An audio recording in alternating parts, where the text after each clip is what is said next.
জেলা ক্রীড়া সংস্থার চেয়ার দখল নিয়ে আরএসপি ও তৃণমূলের গোপন সমঝোতা বালুরঘাটে। কার্যকরী কমিটিতে প্রাক্তন তৃণমূল সভাপতির জায়গা নিয়ে চর্চা, বেজায় ক্ষুব্ধ ক্রীড়াপ্রেমীরা। জানা গেছে, দক্ষিণ দিনাজপুর জেলা ক্রীড়া সংস্থা তাদের সংগঠনের নিয়ম অনুযায়ী প্রতি 3 বছর অন্তর সাধারণ সভা ডেকে কার্যকরী কমিটি ঠিক করে।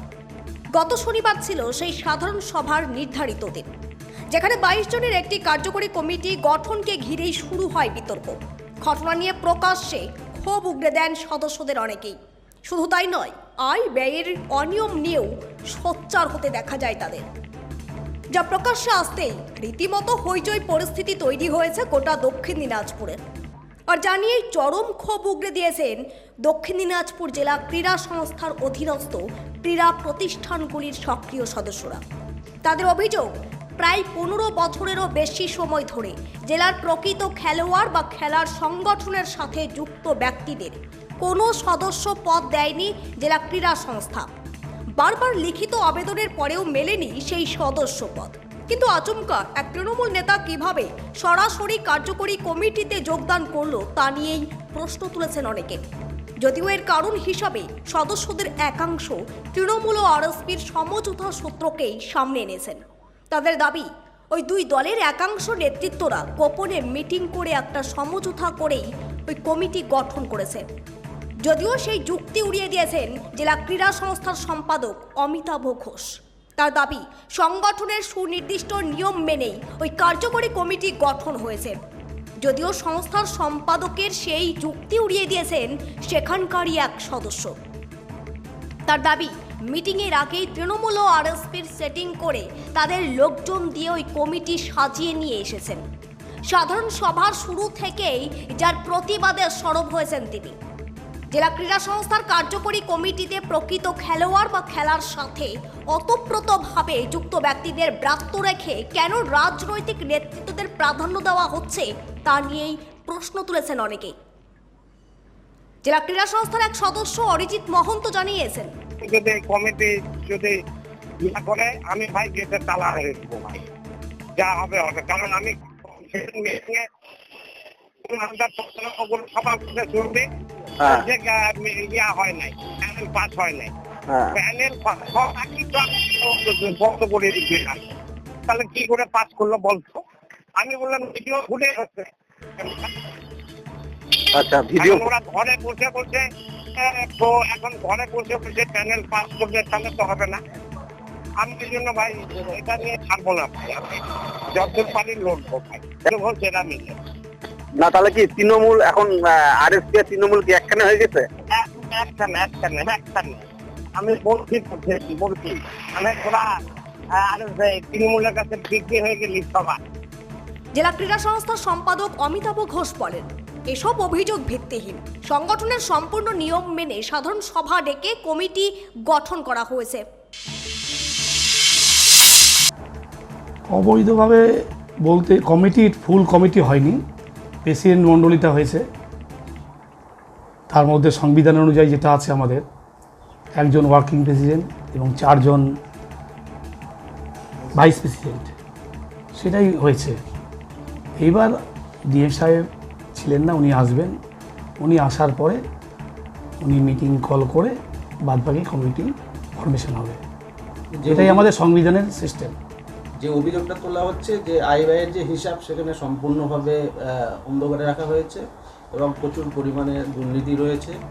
পাশাপাশি পলিটিক্যালভাবে একটা সেই জায়গাটাকে একটা ব্যালেন্স করার চেষ্টা করা হয়েছে এবং সেই কারণে আজকে পুরো একটা বিশৃঙ্খল পরিস্থিতি তৈরি হয়েছে এবং তার জন্যই তারা ডিএমের দ্বারস্থ হয়েছে। বিশৃঙ্খল পরিস্থিতি হয়নি, কারণ এখানে কথা বলে ডিএসের যারা মেম্বার, তারাই মিটিংয়ে কথা বলে। এরকম আমি তো নিজে ছিলাম, সেরকম কিছু পরিস্থিতি তৈরি হয়নি মিটিংয়ে।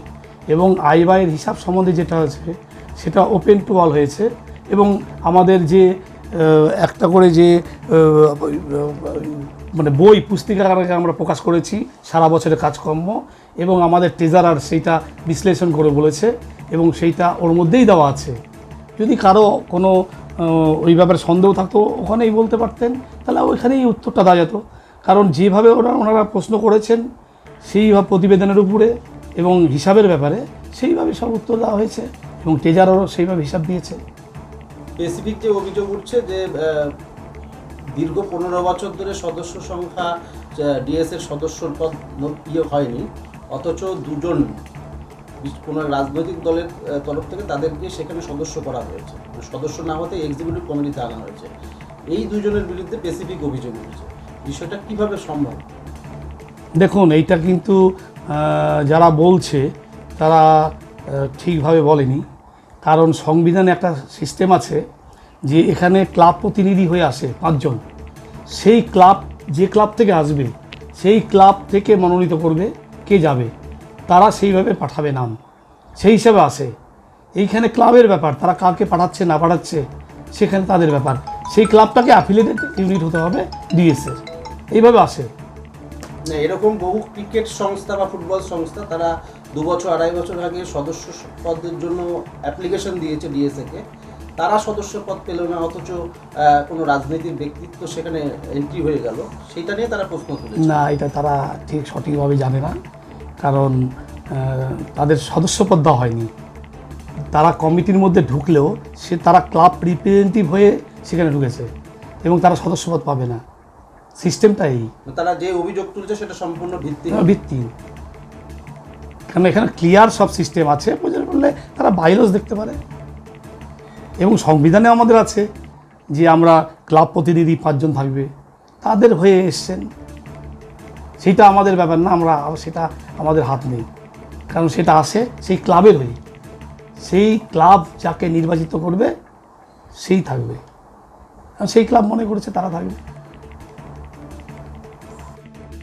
জেলা তৃণমূল সভাপতি সুভাষ ভাওয়াল বলেন,